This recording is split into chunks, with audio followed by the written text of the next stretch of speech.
تمام قسم کی تعریفات و توصیفات، حمد و ثنا، بڑائی و برتری اللہ وحدہ لا شریک کے لیے لائق و زیبا ہے، جس نے ہمیں اور آپ کو مذہب اسلام کی شکل میں ایسا جامع اور کامل دین اور نظام حیات عطا فرمایا جس میں کسی بھی اعتبار سے نہ کوئی نقص ہے، نہ کوئی عیب ہے، نہ کوئی کمی ہے، بلکہ وہ ہر اعتبار سے بہت مکمل اور زندگی کے تمام شعبوں سے مکمل طور پر وابستہ ہے۔ اللہ رب العالمین کے حمد و ثنا کے بعد اس کے بھیجے ہوئے تمام انبیاء اور رسول پر بے شمار رحمتیں، برکتیں، نوازشیں اور درود و سلام نازل ہوں، خاص طور سے اس کے آخری اور سب سے افضل و مکرم نبی و رسول جناب محمد رسول اللہ صلی اللہ علیہ وسلم پر، آپ کے آل و اصحاب، آپ کے ازواج مطہرات اور قیامت تک صحیح معنوں میں آپ کی اتباع کرنے والے لوگوں پر، آمین۔ محترم سامعین، 2 جمعوں سے مسلسل بدعات کی معرفت کے وصول پر گفتگو چل رہی ہے، اور شروع ہی میں نے یہ بات بیان کی تھی کہ بدعات کو جاننا اور سمجھنا نہایت اہم اور ضروری ہے، کیونکہ بدعات اور سنت یہ دونوں ایک دوسرے کے اپوزٹ ہیں۔ اگر معاشرے کے اندر بدعات کی فراوانی ہوگی، بدعات کا اضافہ ہوگا، تو یقینی طور پر سنتیں مٹتی چلی جائیں گی۔ بلکہ نبی اکرم صلی اللہ علیہ وسلم نے ارشاد فرمایا کہ جب بھی کوئی بدعت ایجاد ہوتی ہے تو اس کی جگہ پر کوئی نہ کوئی سنت مٹتی ہے اور ختم ہوتی ہے، یعنی سنت اور بدعت دونوں کی جگہ ایک ہے، اس ایک جگہ پر آپ یا تو سنت رکھ سکتے ہیں یا بدعت رکھ سکتے ہیں۔ اگر بدعت رکھ دیں گے تو سنت ہٹ جائے گی، سنت رکھ دیں گے تو بدعت ہٹ جائے گی۔ اس لیے بدعت کے وصول کو، قواعد کو بنیادی طور پر جاننا ہمارے لیے بہت اہم ہے، اور اسی لیے آج کا بھی خطبہ جمعہ انشاءاللہ انہی قواعد پر مشتمل ہوگا، اور یہ اس سلسلے کی آخری کڑی ہوگی۔ اس سے پہلے آپ کے سامنے جو قواعد بیان کیے گئے، میں سرسری طور پر انہیں آپ کے سامنے ذکر کر کے آگے بڑھنے کی کوشش کر رہا ہوں۔ پہلا قاعدہ یہ بیان ہوا کہ ہر وہ عبادت جس کی بنیاد کسی سخت ضعیف یا موضوع روایت کی بنیاد پر ہو، وہ عبادت بدعت کہلاتی ہے، کیونکہ سخت ضعیف یا موضوع روایت اللہ کے رسول صلی اللہ علیہ وسلم کی بات اور آپ کی حدیث ہے ہی نہیں۔ دوسرا قاعدہ یہ ہے کہ ہر وہ عبادت جس کی بنیاد کسی کی رائے، کسی کے خیال، کسی کی فکر پر ہو، اللہ اس کے رسول کے خیال پر، اللہ اس کے رسول کے قول پر نہ ہو، وہ عبادت بدعت ہے، عبادت نہیں ہے۔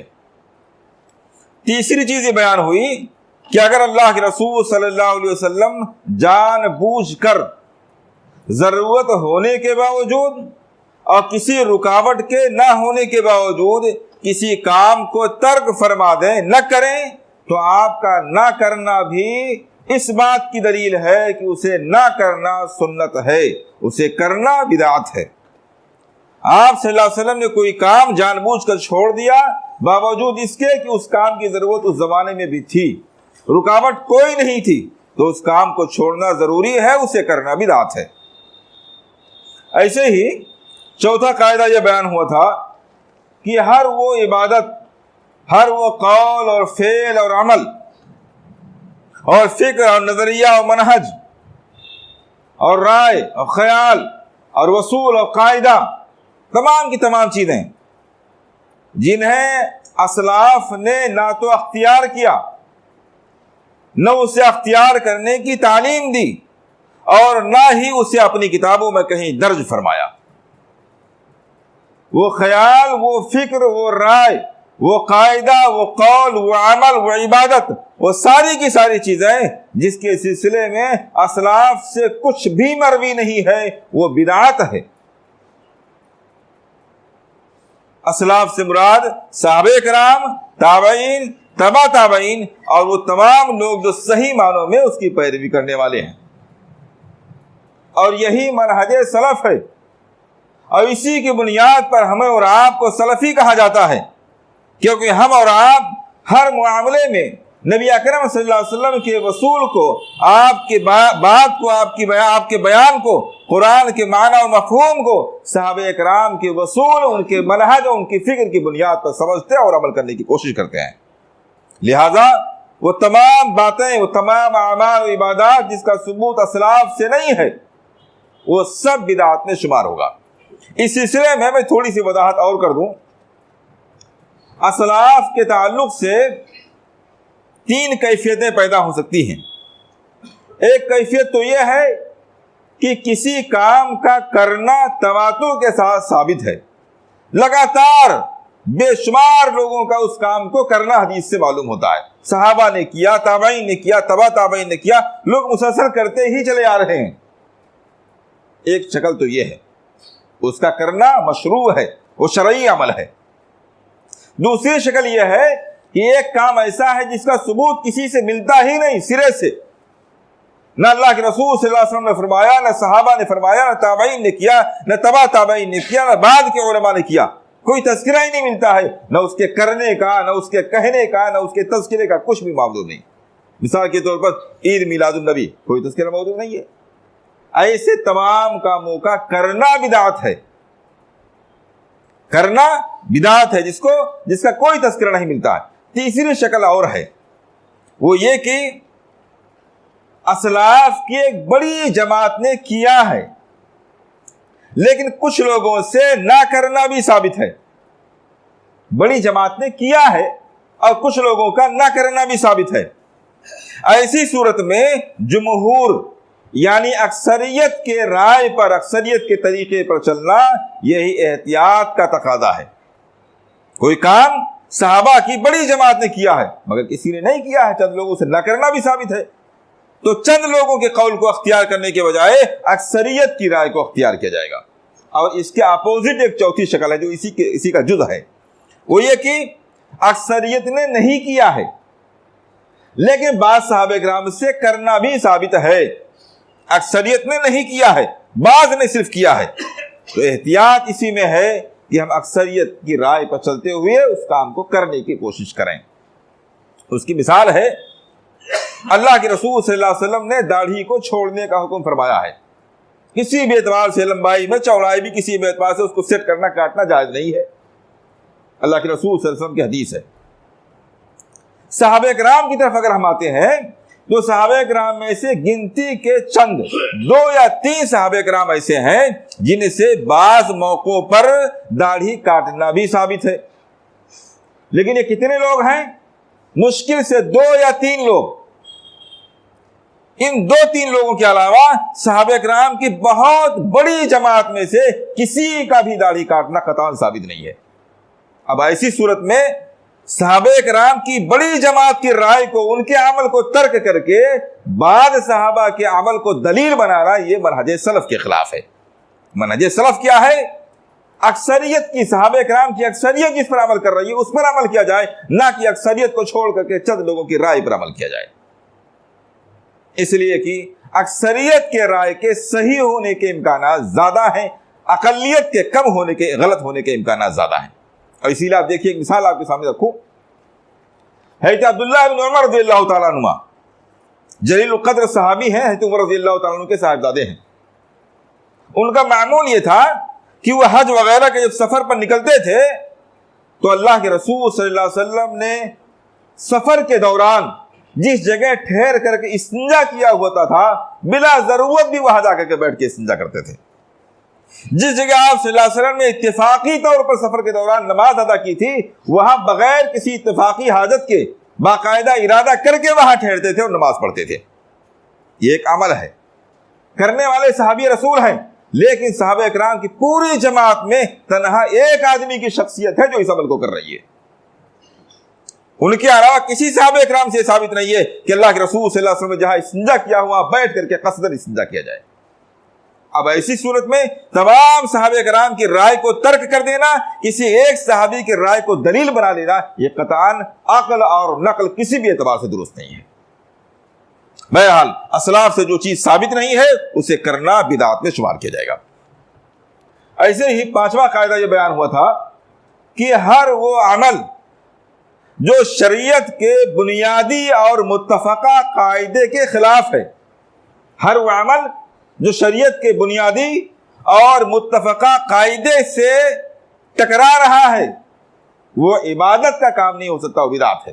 میں نے مثال دی تھی کہ پوری امت اس بات میں متفق ہے کہ نفل نماز کے لیے نہ اذان ہے نہ اقامت ہے۔ اب کسی بھی نفلی عبادت کے لیے، نماز کے لیے، وہ چاہے عیدین کی نماز ہو، استسقاء کی نماز ہو، کسوف اور خسوف، چاند گرہن سورج گرہن کی نماز ہو، تراویح کی نماز ہو، کتنی بھی نوافل نمازیں ہیں، کسی کے لیے اذان یا اقامت بدعت ہے، کیونکہ یہ قاعدے سے ٹکرانے والی بات ہے۔ آپ صلی اللہ علیہ وسلم نے کیا بھی نہیں، ایک قاعدہ وہ ہے۔ دوسرا قاعدہ یہ ہے کہ پوری امت اس بات میں متفق ہے کہ نفل نماز کے لیے نہ اذان ہے نہ اقامت ہے۔ تو ہر وہ عبادت جو شریعت کے مسلمہ اور متفقہ قاعدے سے ٹکرائے وہ بدعت ہوگا۔ ایسے ہی چھٹا قاعدہ یہ بیان کیا گیا تھا کہ ہر وہ عادت، ہر وہ دنیاوی کام، آپ جانتے ہیں ایک دینی کام ہے جس کے سلسلے میں ضروری ہے کہ دلیل موجود ہو، ایک دنیاوی کام ہے جس کے لیے ضروری ہے کہ ممانعت کی دلیل موجود نہ ہو۔ آدمی کس رنگ کا کپڑا پہنے، اس میں ہمیں کیا دیکھنا ہے؟ یہ عبادت سے متعلق نہیں ہے، اس کا تعلق معاملات سے، دنیاوی کام سے۔ اب اس میں ہمیں یہ نہیں دیکھنا ہے کہ اللہ کے رسول صلی اللہ علیہ وسلم نے کس کس رنگ کا کپڑا پہنا ہے یا کس کس کے رنگ کے کپڑے کی پہننے کی اجازت دی، یہ نہیں دیکھنا ہے، بلکہ ہمیں اس کے اپوزٹ میں دیکھنا ہے آپ نے کس کس رنگ کا کپڑا پہننے سے منع فرمایا ہے۔ ممانعت کی دلیل دیکھنی ہے، اور اس کے لیے قاعدہ ہے۔ عبادات میں اصل ممانعت ہے، عبادات میں اصل کیا ہے؟ ممانعت ہے۔ یہ قاعدے انشاءاللہ اگر ذہن میں بیٹھ جائیں گے تو بہت سے معاملات میں آپ کے کام آئیں گے۔ عبادات میں اصل کیا ہے؟ ممانعت ہے، یعنی عبادت کی ساری قسمیں حرام ہیں۔ ہر وہ کام جسے عبادت اور ثواب کا ذریعہ سمجھ کر کے کیا جائے وہ سب حرام ہے، سب حرام ہے۔ ایک قاعدہ ہے، سب حرام ہے۔ حلال صرف اتنا ہے جتنے کی اجازت ہے۔ اس سے بات معلوم ہوئی کہ عبادت کے حرام ہونے کی دلیل لی جائے گی، حرام ہونے کے، عبادت کے حرام ہونے کی دلیل نہیں لی جائے گی، بلکہ اس کے جائز ہونے کی دلیل لی جائے گی۔ بہت سے معاملات میں آج لوگ کہتے ہیں کہ اس کے حرام ہونے کی دلیل کیا ہے؟ اللہ کے رسول صلی اللہ علیہ وسلم منع فرمائے، یہ کہاں ثابت ہے؟ عبادات میں ہمیں یہ دیکھنا ہی نہیں کہ آپ صلی اللہ علیہ وسلم نے منع فرمایا کہ نہیں فرمایا، کیونکہ قاعدہ یہ ہے کہ عبادات سب کی سب ممنوع ہیں سوائے اس عبادت کے جسے اللہ کے رسول صلی اللہ علیہ وسلم نے جائز قرار دیا۔ دلیل من عمل عملا لیس علیہ امرنا فہو رد، ہر وہ عبادت کا کام جس کے بارے میں میرا حکم موجود نہیں وہ سب کا سب حرام اور مردود ہے۔ اور معاملات میں، دنیاوی کاموں میں اصل جواز ہے، دنیا کے سارے کام جو عبادت کے علاوہ ہیں وہ سب جائز ہیں، سارے کے سارے کام جائز ہیں سوائے اس کام کے جس کے ممانعت کی دلیل موجود ہو۔ دنیاوی معاملات میں ہمیں ممانعت کی دلیل تلاش کرنی ہے، حرام ہونے کی دلیل تلاش کرنی ہے، اور عبادات میں ہمیں جائز ہونے کی دلیل تلاش کرنی ہے، جو ایک بنیادی چیز ہے۔ بہرحال میں ذکر یہ کر رہا تھا کہ وہ تمام دنیاوی کام جو جائز ہیں، اگر اس جائز کام میں الگ سے ایک مخصوص کیفیت یا نیت شامل کر لی جائے تو وہ جائز کام بھی حرام ہو جاتا ہے۔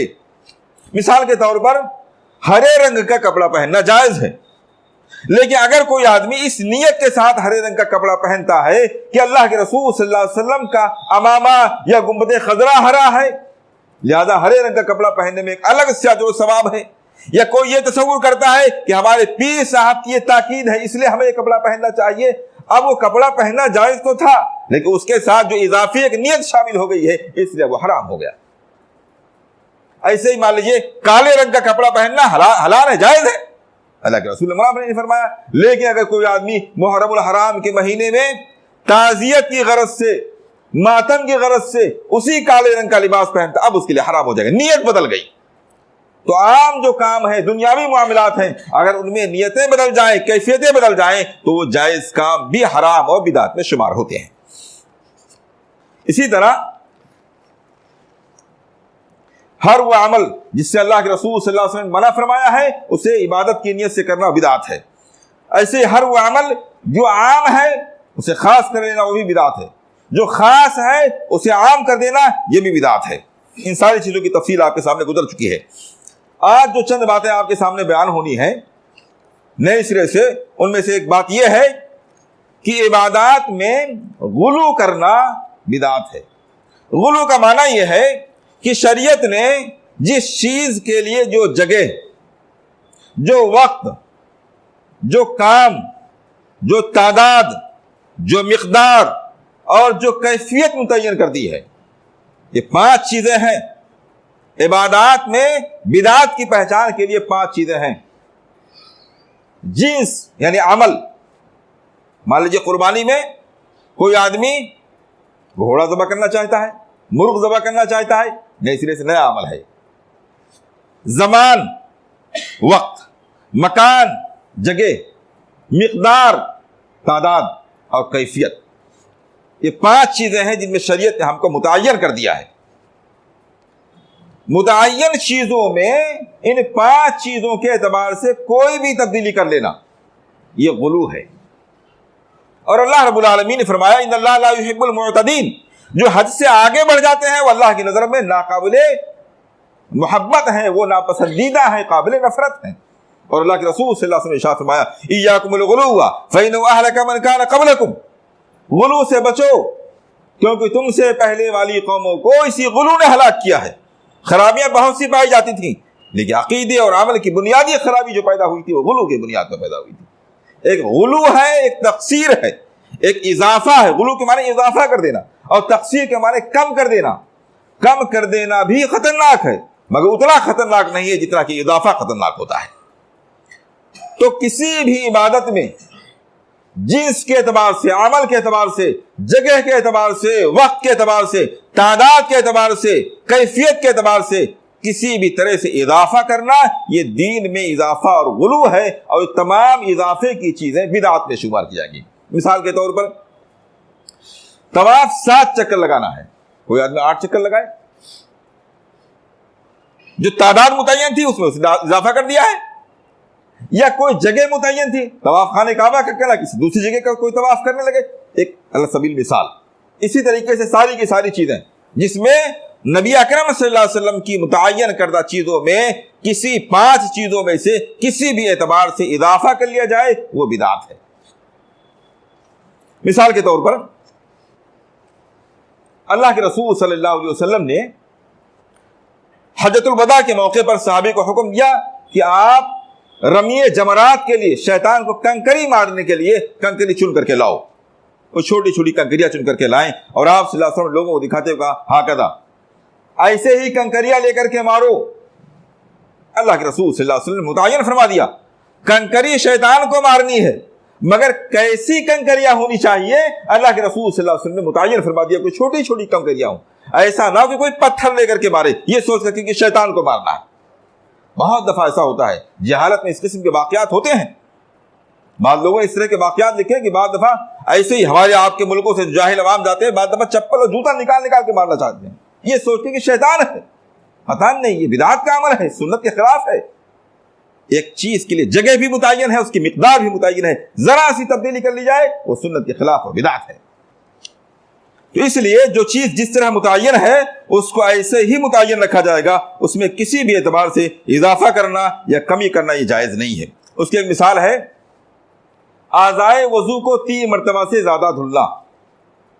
وضو میں کلی 3 مرتبہ کرنی ہے، 3 مرتبہ سے کم جائز نہیں ہے. ناک میں پانی 3 مرتبہ ڈالنا ہے، 3 مرتبہ سے کم جائز نہیں ہے. سر کا مسح 1 مرتبہ کرنا ہے، 1 مرتبہ سے زیادہ جائز نہیں ہے. باقی جتنے بھی اعضاء ہیں ان میں 1 2 3 1 مرتبہ بھی دھو سکتے ہیں، 2 مرتبہ بھی دھو سکتے ہیں، 3 مرتبہ بھی دھو سکتے ہیں. لیکن اگر 3 مرتبہ سے زیادہ کوئی بلا ضرورت دھلتا ہے، بلا ضرورت کا مطلب یہ ہے کہ جس میں کوئی چیز لگی ہوئی ہے وہ 3 مرتبہ دھلنے سے صاف نہیں ہوئی، اس کو صاف کرنے کے لیے دھلنا چاہتا ہے، کوئی حرج کی بات نہیں. بلا ضرورت دھلتا ہے، اللہ کے رسول صلی اللہ علیہ وسلم فرمایا فقد تعدى واساء وظلم، اس نے حد سے تجاوز کر گیا، وہ حد سے تجاوز کر گیا، آگے بڑھ گیا، وہ ایسا برا عمل کیا، وہ ظلم، اس نے ظلم کیا. 3 لفظ اللہ کے رسول صلی اللہ علیہ وسلم نے بیان فرمائے. جو مقدار متعین ہے اس میں اضافہ نہیں کیا جا سکتا ہے. تو اس لیے ہر وہ چیز جو شریعت کی طرف سے متعین ہے اسے ہر حال میں متعین رکھنا ضروری ہے، جنس کے اعتبار سے بھی، جگہ کے اعتبار سے بھی، وقت کے اعتبار سے بھی، مقدار کے اعتبار سے بھی، اور کیفیت کے اعتبار سے بھی. میں ایک بار پھر سے یہ بات ریپیٹ کر دوں، ہمارے یہاں عام طور سے بدعت اور شرک کی بات ہوتی ہے تو نظر غیروں کی طرف جاتی ہے. ہمیں اپنے بھی اعمال کا جائزہ لے کر کے دیکھنا چاہیے. ہو سکتا ہے بہت سے اعمال ناواقفیت کی بنیاد پر بدعت کے طریقے پر ہو رہے ہوں، لہذا ہمیں صرف غیروں کی طرف نہیں دیکھنا چاہیے. ایسے ہی ایک قاعدہ ہے کفار کی مشابہت. کافروں سے مشابہت رکھنے والا ہر عمل ممنوع اور بدعت ہے. اب یہ کافروں کی مشابہت 2 طریقے سے ہوتی ہے. ایک تو دینی معاملات میں مشابہت. دینی معاملات میں کافر دین کا حصہ، اپنے مذہب کا حصہ سمجھ کر کہ جو کام بھی کرتے ہیں وہ دینی معاملات میں ان کی مشابہت ہے. کرنے والا مشابہت کی نیت رکھے یا نہ رکھے. مثال کے طور پر برتھ ڈے منانا عیسائیوں کی تہذیب ہے، ان کا دینی رسم و رواج ہے. اب کسی کا بھی برتھ ڈے منایا جائے، وہ اللہ کے رسول صلی اللہ علیہ وسلم کا یا اپنے گھر کے کسی فرد کا، یہ کافروں سے مشابہت ہے ان کے دینی معاملے میں. اگرچہ برتھ ڈے منانے والا یہ کہے کہ ہم یوں ہی خوشی کے طور پر کر رہے ہیں، کوئی دینی تصور نہیں ہے، غلط ہے. اگرچہ وہ خوشی کے طور پر کر رہا ہے، دینی تصور نہیں رکھتا ہے، لیکن جو عمل وہ کر رہا ہے وہ بدعت کا عمل ہے. اس لیے کافروں کی مشابہت رکھنے والا ہر عمل ممنوع ہے. اور اللہ کے رسول صلی اللہ علیہ وسلم نے ارشاد فرمایا من تشبہ منہم فہو منہم، من تشبہ بقوم فہو منہم. جس آدمی نے کسی بھی کافر قوم کی مشابہت اختیار کی فہو منہم، وہ انہی میں سے ہوگا. یہ دینی معاملات کے لیے. رہ گئی بات دنیاوی معاملات کی. دنیاوی معاملات کی 2 شکلیں ہیں. ایک وہ دنیاوی کام جس کے جائز ہونے کا ثبوت شریعت میں موجود ہے. اگر وہ کام کافر بھی کر رہے ہیں پہلے سے یا اب کرنا شروع کر دیں تو ان کے کرنے سے اس عمل پر کوئی فرق نہیں پڑتا ہے، کیونکہ شریعت نے اس کام کو جائز قرار دیا ہے. شریعت نے اس کام کو جائز قرار دیا. مثال کے طور پر زمانے جاہلیت میں لوگ حج کرتے تھے، طواف کرتے تھے، رمی کرتے تھے، صفا و مروہ کے درمیان سعی کرتے تھے، سارا کام کرتے تھے. آج وہ کام جاہلیت کا کام نہیں رہے گا، اسلام نے اس کو ثابت کیا ہے. تو اسلام نے جس کام کو جائز قرار دیا وہ جائز ہے، اس میں کفار کی مشابہت نہیں ہے. لیکن جس کام کو شریعت نے ثابت نہیں کیا ہے، اگر کافروں کا وہ دنیاوی کام بھی ہے،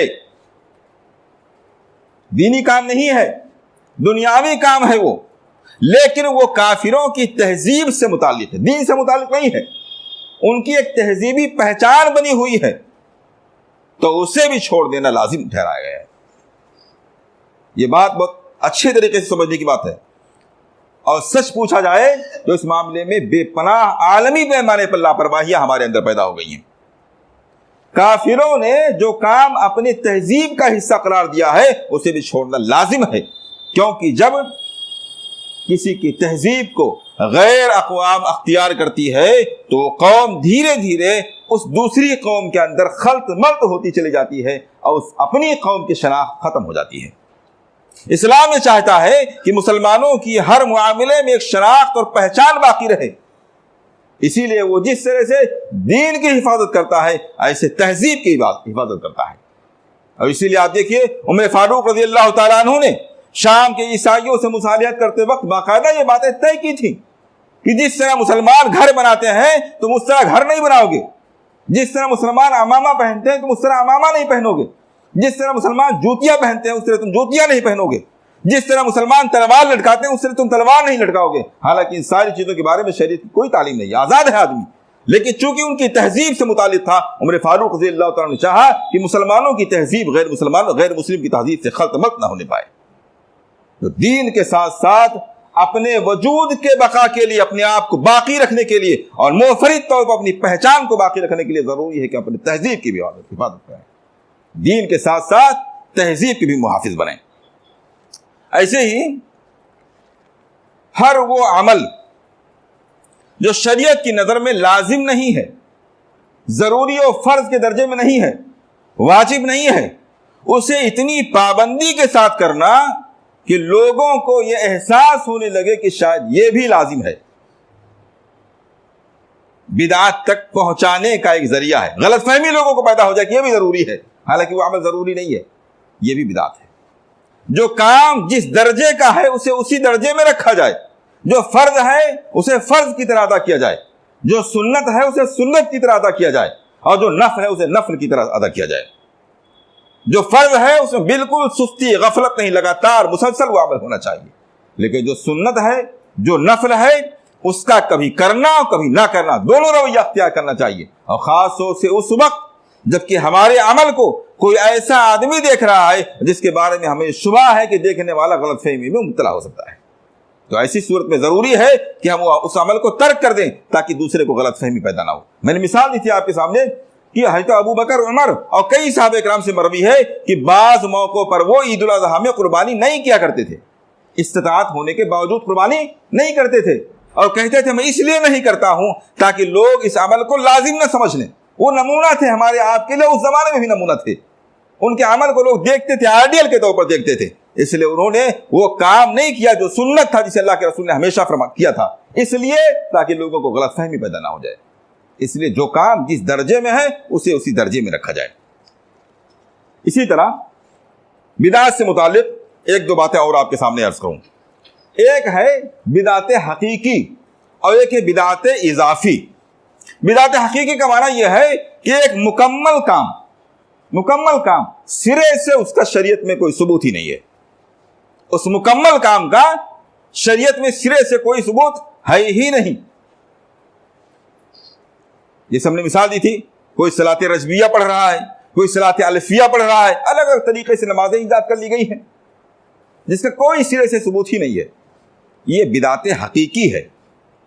اور ایک بدعت اضافی ہے، یعنی وہ عمل تو ثابت ہے شریعت کی نظر میں، مگر کرنے والا اس عمل میں کچھ اضافہ کر رہا ہے، کچھ چیزیں ایڈ کر رہا ہے اپنی طرف سے، جو چیزیں پہلے سے ایڈ نہیں تھی، شامل نہیں تھی، اس کو شامل کر رہا ہے۔ 5 چیزوں کے اعتبار سے جو میں نے بیان کیا، ان میں سے کسی بھی اعتبار سے کسی چیز نئی چیز کو اس نے ایڈ کر دیا ہے، اب وہ بدعت اضافی ہے۔ اب اس کا حکم اس پورے عمل پر لگے گا، نہ کہ عمل کے ہر پارٹ کو الگ کر کے۔ مثال کے طور پر شب برات میں لوگ حلوہ بناتے ہیں، آپ نے دلیل سنی ہوگی کہ بھی حلوہ کے جتنے بھی آئٹم اور سامان ہوتے ہیں سب حلال ہیں، اگر ان کو ملا دیا جائے تو حرام کیسے ہو گیا؟ یقیناً حلال ہے، لیکن ملانے کے بعد میں جو ایک کیفیت نکل کر کے آتی ہے، پوری کیفیت کہ شب برات کا تصور، پھر اس تاریخ میں خاص عبادت کا نیت اور اللہ کے رسول صلی اللہ علیہ وسلم کی سنت سمجھ کر کے ایک خاص عمل کرنا، یہ جو مجموعی کیفیت نکل کر کے آتی ہے وہ اللہ کے رسول صلی اللہ علیہ وسلم سے ثابت نہیں ہے۔